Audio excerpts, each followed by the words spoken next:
से रिलेटेड जो एग्जामों में बोलो एज ए करेक्टर पूछ लेते हैं वो मैं बता रहा हूँ, क्योंकि एवीज के अंदर रेयरली एग्जाम्पल से आपको पूछा जाता है। एवीज में अगर पूछा जाता है तो बोलो आपको ज़्यादातर करेक्टर ही पूछे जाते हैं। करेक्टर भी सारे बताने के बाद आपको 3 से 4 करेक्टर याद करने पड़ेंगे, क्योंकि बाकी तो मैं बेस वैसे ही बना चुका हूँ। बात समझ में आए? मैंने हमेशा कंपेरेटिवली स्टडी कराई है। तो बोलो क्या बता रहा हूँ, सबसे पहले मैंने कहा स्टडी ऑफ एवीज। क्लियर? बोलो जो स्टडी ऑफ एवीज होता है वो कहलाता है ऑर्निथोलॉजी। क्या कहलाता है बोलो? ऑर्निथोलॉजी। बहुत सी बार एग्जाम में पूछ लेते हैं ऑर्निथोलॉजी किसका अध्ययन होता है? पक्षियों का अध्ययन होता है। किसका होता है बोलो? पक्षियों का अध्ययन। क्या लिखा मैंने बोलो? ऑर्निथोलॉजी। क्लियर? उससे भी ज्यादा इंपॉर्टेंट चीज जो एग्जाम में पूछा जाता है कि इंडिया का सबसे ग्रेट ऑर्निथोलॉजिस्ट कौन है? डॉक्टर सलीम अली, जिसको हम बर्ड मैन ऑफ इंडिया कहते हैं। ये क्वेश्चन अक्सर एग्जाम में पूछा जाता है। हम वो लोग धीरे धीरे शुरुआत कर रहे हैं। सबसे पहले जो बेसिक चीज़ें हमें पता होनी चाहिए कि स्टडी ऑफ एवीज क्या कहलाता है बोलो? ऑर्निथोलॉजी। और मैंने कहा इंडिया का ग्रेट ऑर्निथोलॉजिस्ट कौन है बोलो? डॉक्टर सलीम अली, जिसको हम बर्ड मैन ऑफ इंडिया, ये अक्सर एग्जाम में पूछा जाता है। तो मैं क्या लिख रहा हूँ बोलो? ग्रेट बोलो ऑर्निथोलॉजिस्ट ऑफ इंडिया। क्लियर? कौन है बोलो? डॉक्टर, मैंने कहा डॉक्टर सलीम अली। मेरे हिसाब से सबने ये नाम जरूर सुना होगा। बोलो बात समझ ना, ग्रेट ऑर्निथोलॉजिस्ट है। ठीक है? बोलो मैंने कहा बोलो ऐसे समझ जाओगे बोलो ग्रेट ऑर्निथोलॉजिस्ट, क्योंकि स्टडी ऑफ बोलो एवीज क्या कहलाता है? ऑर्निथोलॉजिस्ट। तो बोलो ग्रेट ऑर्निथोलॉजिस्ट मतलब इन्होंने बहुत स्टडी किया है।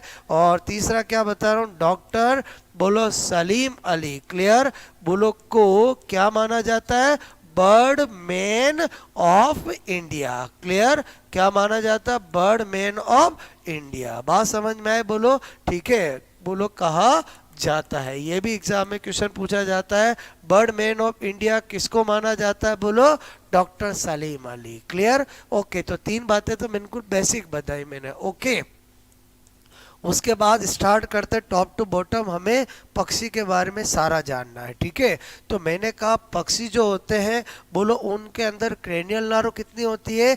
12 जोड़ी, क्योंकि हमारा फंडा है कि RAM बोलो सब में, रेप्टाइल्स एवीज मैमल्स में क्या होती? 12 जोड़ी। तो यहाँ पर मैंने लिखा क्रेनियल नर्व। पहले मत नोट करना, पहले ध्यान दो। बोलो मैंने कहा कपालीय तंत्रिकाएं। ठीक है? या ऐसे ही लिख देता हूँ बोलो क्रेनियल, बोलो क्रेनियल नर्व कितनी होती है बोलो? 12 पेयर। ठीक है? और मैंने बोलो साथ के साथ बताया है RAM तीनों में क्या होती है? 12 पेयर। क्लियर? बोलो RAM का मतलब R मतलब रेप्टाइल्स, A मतलब एवीज और M मतलब मैमल्स। मतलब 10 पेयर किस में होती है? Fishes and amphibians. That's all. Clear? फिर मैंने कहा बोलो स्कल कैसा होता है? डाइकोंडाइलिक के मोनोकोंडाइलिक? मोनोकोंडाइलिक। क्लियर? कभी आपका बोलो कोंडाइलिक, बोलो क्या बोल रहा हूँ? डाई को मैंने कहा डाई, बोलो कॉन्डाइलिक। कभी गलत नहीं होना चाहिए, क्योंकि मोनोकोंडाइलिक बोलो डाइकोंडाइलिक में, डाइकोंडाइलिक तो केवल बोलो एम्फीबियंस और मैमल्स में होता है। तो इनमें कौन सा होता है? मोनोकोंडाइलिक। क्या लिखा मैंने बोलो? मोनो कोंडाइलिक। क्लियर? बोलो समझ आओगे बोलो? मोनोकोंडाइलिक का मतलब समझते हो बोलो? कि बोलो इनमें एक कोंडाइल बोलो ऑसिपिटल पार्ट में होता है, और डाइकोंडाइल में कितने होते हैं? 2 होते हैं। क्लियर? और डाइकोंडाइलिक केवल कौन होते हैं बोलो? एम्फीबियंस और मैमल्स। बाकी सब क्या होते हैं? मोनोकोंडाइलिक। क्लियर? तो यहाँ पर मैंने कहा स्कल। बात समझ में आए बोलो? नंबर 6 बात करूं। क्लियर? नंबर 6 बात करी मैंने लिम्स। क्लियर?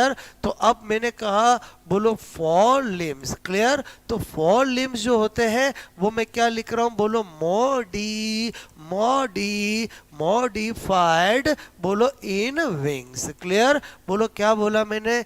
जो अग्रपद होते हैं वो किस में मॉडिफाइड हो जाते हैं, विंग्स में। इसका मतलब जो हिंड लिम होंगे बोलो वही होंगे, क्लियर। और इधर क्या लिख रहा हूं, बोलो फॉर, मैंने कहा क्लाउडेड, बोलो क्लाउड आपसे मेरे को फिंगर, मतलब क्या लिख रहा हूं, चार नखर युक्त, क्लियर, अंगुलियां होती है, क्लियर, अंगुलियां। बात समझ में आए? तो इसका मतलब हुआ कि पक्षी जो है वो बोलो कैसे होते हैं, बाईपेडल। कैसे होते हैं, बाईपेडल। ये एग्जाम में आता है, बाईपेडल किसका करेक्टर होता है, पक्षियों का होता है। बाईपेडल मतलब समझ में आया कि बोलो वो है तो टेट्रापोडा सुपर क्लास के अंदर, लेकिन उनके दो जो फोर लिम्स है वो किस में मॉडिफाइड हो जाते हैं, बोलो विंग्स में। इसलिए उनके केवल हिंड लिम ही बोलो आपसे फंक्शनल होते हैं, बोलो जिसकी वजह से वो बोलो चलते हैं या बोलो कहीं पर अपने आप को टिकाते हैं। तो इसका मतलब हुआ कि बोलो वो कैसे हुए, बोलो पक्षी कैसे होते हैं, बाईपेडल। बात समझ में आए, बोलो ओके। और फोर क्लाउडेड फिंगर्स मतलब चार नखर युक्त अंगुलियां होती है। बात समझ में आए, बोलो ओके। तो एक बार आपको 6 करेक्टर समझ में आए, नोट करो फिर बताता हूँ, क्लियर, ओके।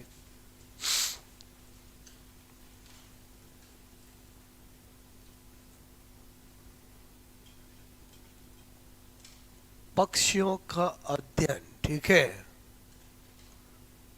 क्या कहलाता है, अध्ययन क्या कहलाता है, ऑर्निथोलॉजी, ठीक है।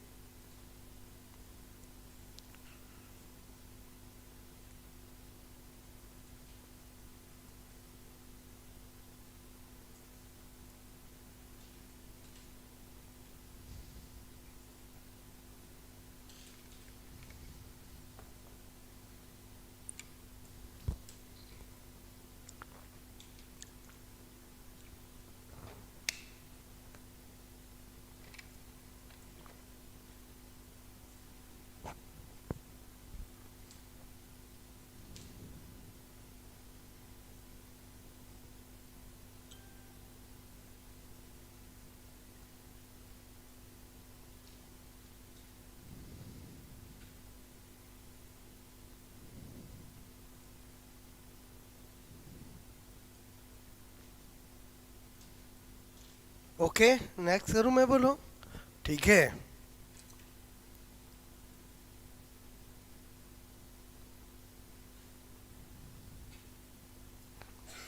ये क्वेश्चन अक्सर एग्जाम में पूछा जाते हैं, ठीक है, कि बोलो बर्ड मैन ऑफ इंडिया किसे माना जाता है, डॉक्टर सलीम अली को, ठीक है।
ओके, आगे बताओ मैं, बोलो 5 है, फिर ध्यान देना, ठीक है।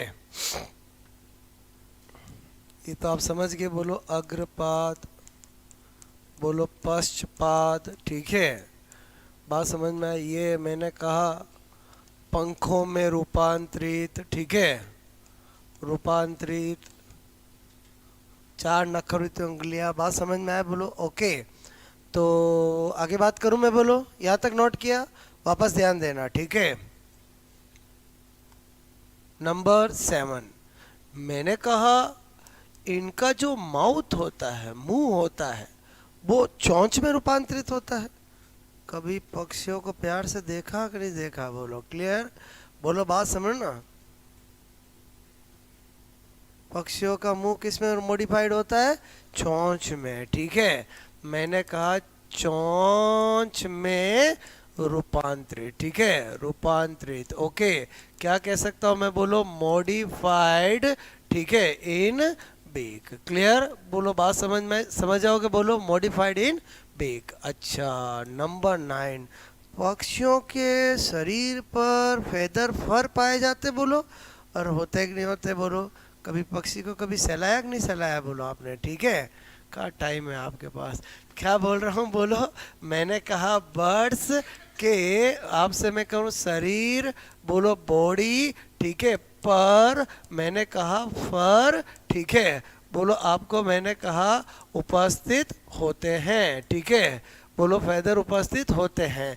अब अगर कभी पूछा जाए ये क्या है, ये फर क्या है, तो हम बोलेंगे ये बोलो मॉडिफिकेशन ऑफ एपिडर्मल स्कल्स, बोलो बहुत समझो ना, जो उपत्वचीय जो सल्क होते हैं उन्हीं के रूपांतरित होते हैं, ठीक है। तो मैंने कहा जो फर होते हैं बोलो वो क्या है? Modification, modification of epidermal, epidermal मैंने कहा स्कल्स, मतलब क्या बोल रहा हूं मैं बोलो, उपत्वचीय बोलो सल्क आपसे का रूपांतरित, रूपांतरित रूप होते हैं, क्या होते हैं बोलो, जो फर होते हैं। पॉइंट नंबर 8 भी समझ में आया बोलो आपको। उसके बाद 9 बात करें बोलो, मैंने कहा इनके अंदर हार्ट कैसा होता है, तो हम कहेंगे कंप्लीट 4 चैम्बर हार्ट होता है। क्या होता है बोलो? कंप्लीट 4 चैम्बर बोलो हार्ट होता है, क्लियर। कैसा होता है? पूर्ण 4 कक्षीय हृदय होता है, ठीक है। पूर्ण मैंने कहा 4 कक्षीय, इनमें क्या होता है? हृदय होता है। और बात करें नंबर 10, मैंने कहा ये वार्म ब्लडेड होते हैं, कॉल ब्लडेड, तो मैंने कहा हमारा हमेशा है बीएमडब्ल्यू, बीएमडब्ल्यू मतलब birds and mammals both are warm blooded, तो मैं क्या लिखूंगा यहाँ पर?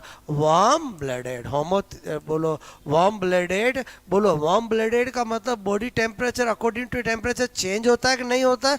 नहीं होता है, क्लियर बोलो। इट मीन्स अर्थात बोलो बॉडी टेम्परेचर, बॉडी टेम्परेचर बोलो क्लियर, इन्वायरमेंट बोलो के अकॉर्डिंग अनुसार चेंज, चेंज नहीं होता है, नहीं होता है, क्लियर। तो ऐसा किस किस में मिलता है? तो मैंने कहा बी एम डब्ल्यू, बी मतलब बर्ड्स और एम मतलब मैमल्स, क्लियर बोलो। बार बार बताया तो आपको याद हो गए होंगे, बोलो वार्म ब्लडेड, बात समझ में आए बोलो ओके। अक्सर वार्म ब्लडेड, कॉल ब्लडेड का भी क्वेश्चन आता है, ठीक है। बोलो अगेन 4 बातें समझ में आए बोलो, नोट करो, फिर और बताता हूँ।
हो गया? आगे बताऊं मैं? बोलो। ओके।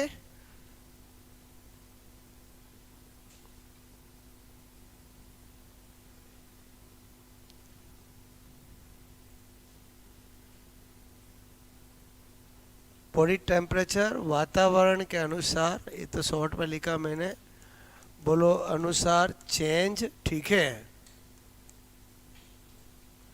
परिवर्तित बोलो नहीं होता है, ठीक है। तो ऐसे कौन कौन है बोलो? मैंने कहा birds and mammals, clear? Okay, birds and mammals, बात समझ में आए? बोलो ओके। अच्छा, नंबर 11, ठीक है, आगे देखना। किडनी कैसी होती है इनमें? मैंने कहा मेटा नेफ्रिक किडनी। कैसी किडनी होती है बोलो? मेटानेफ्रिक, ठीक है, बोलो मेटा नेफ्रिक। ओके, चलो कोई दिक्कत नहीं। मेटानेफ्रिक टाइप की किडनी किस किस में होती है? रेप्टाइल्स, एवीज एंड मैमल्स, तीनों में होती है। फर्क किस बात का होगा? Development of Henle loop, reptiles से ज़्यादा इसमें और इससे ज़्यादा मैमल्स में, क्लियर? ओके, उसके बाद मैं बात करूँ रेस्पिरेशन, तो रेस्पिरेशन किसके द्वारा? बोलो बाय लंग्स। क्या होता है? लंग्स, बात समझ में आए? बोलो लंग्स के साथ साथ एयर सैक भी होते हैं, जिनमें बोलो क्या होता है? हवा भरी होती है, जिसकी वजह से इनको उड़ने के लिए ज़्यादा O2 की ज़रूरत होती है, ज़्यादा एनर्जी की ज़रूरत होती है। उसके बाद बात करूँ, मैंने कहा बोलो एंडोस्केलेटन, ठीक है, एंडोस्केलेटन की बात करूँ, अंत्य कंकाल की बात करूँ, तो अंत्य कंकाल किसका होता है? बोन का। किसका बना होता है? बोलो बॉन्स का। लेकिन बोलो बॉन कैसी होती है? बोलो न्यूमोमेटिक, क्लियर? आपसे मैं कह रहा हूँ न्यूमोमेटिक, मतलब आपसे मैं कह रहा हूँ होलो होती है, क्लियर? जिससे क्या होती है? हल्की होती है, ठीक है। ओके, उसके बाद मैंने कहा और बात करूँ, ये जो एवीज होते हैं बोलो उनमें फिटल मेम्ब्रेन प्रेजेंट होती है कि एब्सेंट होती है? प्रेजेंट होती है, यानी एमनियोटा के एन एमनियोटा? Amniota, clear? तो मैंने कहा आपको फिटल मेम्ब्रेन, ठीक है, भ्रूणीय झिल्लियाँ, ठीक है, बोलो उपस्थित। क्या बोला मैंने? बोलो भ्रूणीय झिल्लियाँ उपस्थित, ठीक है। तो बोलो उपस्थित, तो अर्थात ये कैसे होंगे? बोलो मैंने कहा एम न्योटा, क्लियर? एक्चुअली वर्ड तो यही एग्जाम में यूज किया जाता है, एम न्योटा। कौन एम न्योटा होते हैं? कौन एन एम न्योटा होते हैं? तो एम न्योटा कौन कौन होते हैं बोलो? मैंने कहा RAM, रेप्टाइल्स, एवीज और मैमल, सब क्या होते हैं? एम न्योटा होते हैं, क्लियर? तो 4 बातें और पता चली, नोट करोगे?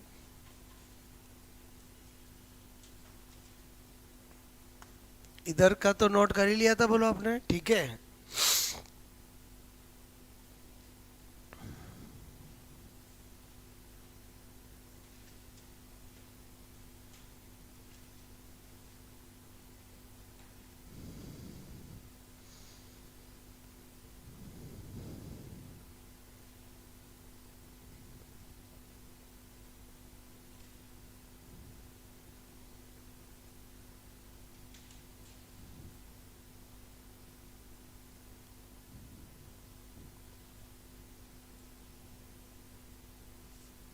न्यूमोमेटिक मतलब नहीं समझते? बोलो होलो, ठीक है।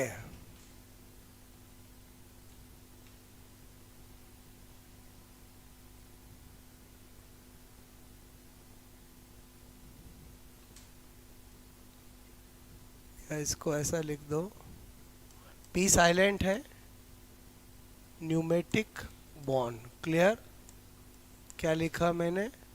न्यूमेटिक अस्थियां, ठीक है, अस्थियां, और इसका मतलब होती है होलो होती है, ठीक है, हल्की होती है, होलो मतलब हल्की, ठीक है। कभी किसी पक्षी को गोदी में लिया है? Very good. और कभी किसी मैमल्स को गोदी में लिया है? दोनों में बहुत फर्क होता है, पक्षी में वजन नहीं के बराबर होता है, क्लियर? और क्या बोल रहा हूँ समझ में आया? बोलो ठीक है, मेरी बात समझ में आई? बोलो भाई, उनको उड़ना है ना, वो अपने शरीर को हल्का रखते हैं, बात समझ ना? ओके,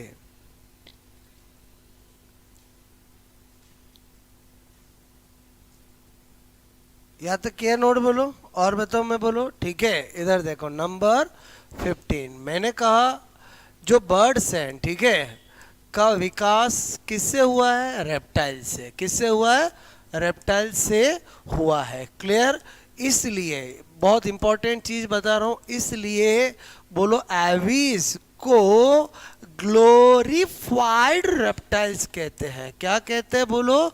ग्लोरीफाइड रेप्टाइल्स कहते हैं। ध्यान रखना, अगर कभी एग्जाम में पूछा जाए कि ग्लोरीफाइड, क्लियर, बोलो रेप्टाइल सरीसृप किसको कहा जाता है? तो ग्लोरीफाइड रेप्टाइल्स किसको कहा जाता है? एवीज को कहा जाता है। ये वाला करेक्टर समझ में आया? बोलो कि रेप्टाइल्स जो एवीज है उनका विकास किससे हुआ? बोलो रेप्टाइल से। इसलिए एवीज को क्या कहा जाता है?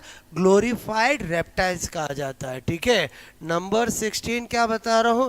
मैंने कहा इनमें यूरिनरी ब्लैडर क्या होता है? बोलो एब्सेंट होता है। क्या होता है? बोलो एब्सेंट। बोलो मतलब क्या बता रहा हूं? मूत्राशय क्या होता है? अनुपस्थित। क्लियर? लेकिन इसका एक्सेप्शन भी है। बोलो मैंने कहा एक्सेप्ट, बोलो ऑस्ट्रिच। क्लियर? किसको छोड़ करके? शतुरमुर्ग। किसको छोड़ करके? बोलो शतुरमुर्ग। क्लियर? ये पक्षियों में, मामलों में बहुत सारी चीजों में अपवाद है। क्लियर? बात समझ में आए? बोलो ये पॉइंट समझ में आए? नोट करोगे?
ओके, तो ये भी समझ में आया? बोलो आपको नंबर 17 वेरी इंपॉर्टेंट। ठीक है, देखो क्या बता रहा हूं।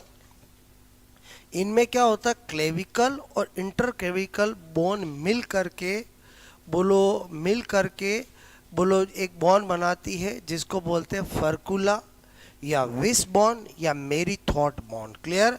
क्या बोल रहा हूँ? बोलो मैंने कहा इनमें, इनमें मतलब किस में? बोलो एवीज में, बोलो clavicle. Clear? Clavicle and inter clavicle. Inter clavicle, बोलो इंटर क्लेविकल, बोलो बॉन्स, ठीक है, मिलकर मिलकर मिलकर, बोलो फर्कुला। क्लियर? फर्कुला या मैंने कहा विस बॉन। क्लियर?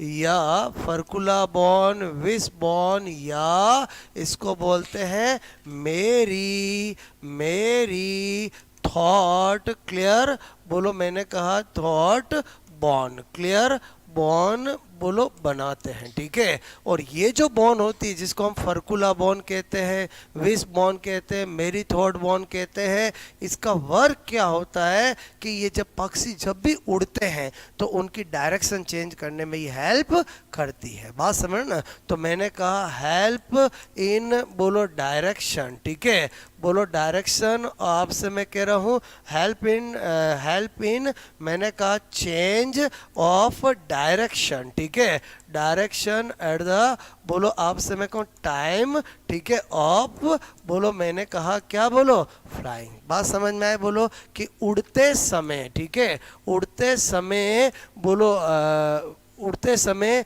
दिशा, मैंने कहा दिशा परिवर्तन, दिशा बदलने, बदलने में सहायक। ठीक है, बदलने में, बदलने में सहायक। बात समझ में आए? बोलो ओके। तो ये भी ध्यान रखना, इंपॉर्टेंट करेक्टर है। ठीक है।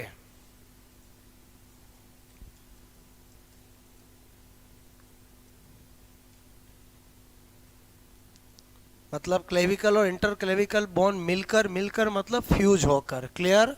मिलकर मतलब क्या बोल रहा हूँ मैं, बोलो, फ्यूज होकर, क्लियर, जुड़कर, ठीक है।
ओके, यहाँ तक बात समझ में आई, बोलो आपको, ठीक है। तो पॉइंट नंबर 17 समझ में आया, बोलो। ये कैसे करेक्टर है, जो यूनिक करेक्टर है, किसके, बोलो, एवीज के। कुछ करेक्टर होता है वो कंपैरेटिवली होता है, कुछ यूनिक करेक्टर होते हैं, ये क्या है, यूनिक करेक्टर है, ठीक है। ओके, उसके बाद नंबर 18, 18 में क्या बता रहा हूँ, मैंने लिखा यहाँ पर रिप्रोडक्शन, ठीक है। रिप्रोडक्शन में क्या क्या बातें बता रहा हूँ, इधर देखो। एक में मैंने कहा यूनी सेक्सुअल, क्लियर, एक चीज, बोलो ओवी पेरस, आप समझ जाओगे, बोलो। मैं क्या लिख रहा हूँ, बोलो, यूनिसेक्सुअल मतलब क्या, एक लिंगी। थोड़ा ध्यान दो इधर, बात समझो ना, क्या लिखा मैंने, बोलो, एक लिंगी, ठीक है। बोलो अंडज, अंड प्रजक, वेरी गुड, क्लियर। बोलो ओवी पेरस को हिंदी में क्या कहते हैं, बता आपको, अंड प्रजक, ठीक है। चलो फटाफट बताओ, अपन मैमल्स, मैमल्स में अपन अंड प्रजक है कि नहीं है, नहीं है, ठीक है। ओके, क्या पता कोई ख्यालों में खोया हुआ हो और बोल दे, बात समझ, सपने में मत सोचना, क्लियर। ओके, मैं क्या बोल रहा हूँ समझ में आया, बोलो। 10-15 दिन की छुट्टियां यूं लेते, यूं हुआ तो पता चला 2 महीने की छुट्टियां, ठीक है। सोचना क्या बोल रहा हूँ, समझ में आया, बोलो। यूनिसेक्सुअल ओविपेरस, ठीक है। और क्या बता रहा हूँ यहाँ पर, मैंने कहा मैथुन अंग, क्लियर, कॉपुलेटरी ऑर्गन क्या होता है, एब्सेंट। लेकिन अगेन अपवाद क्या है, एक्सेप्ट ऑस्ट्रीज, जो ऑस्ट्रीज होता है उसके अंदर क्या होता है, बोलो, कॉपुलेटरी ऑर्गन प्रेजेंट होता है, ठीक है। बात समझ में आई, बोलो। क्या लिख रहा हूँ, बोलो, क्लीडोइक एग, क्लीडोइक एग मतलब कवच युक्त अंडे, क्लियर, अंडे। बात समझ में आए, बोलो। कभी पक्षियों के अंडे देखे आपने, बोलो, टक टक करना आवाज आएगी, क्योंकि उनके अंडों पर कैल्शियम कार्बोनेट का कवच सेल होता है, जिसको हम क्या बोलते हैं, क्लीडोइक एग, क्या बोलते हैं, क्लीडोइक। ये टर्म समझते हो, बोलो, आपसे मैं कहूँ कवच युक्त अंडे, क्लीडोइक एग, क्लियर। बोलो, आपसे मैं कहूँ ये समझ गए, कॉपुलेटरी ऑर्गन क्या होता है, एब्सेंट, लेकिन किस में प्रेजेंट होता है, मैं एक्सेप्ट ऑस्ट्रिच लिखा मतलब अपने आप समझ जाओगे ना, बोलो। ओके, नोट करोगे।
ओके, ये समझे बोलो। अच्छा, एक राज की बात और बताऊं।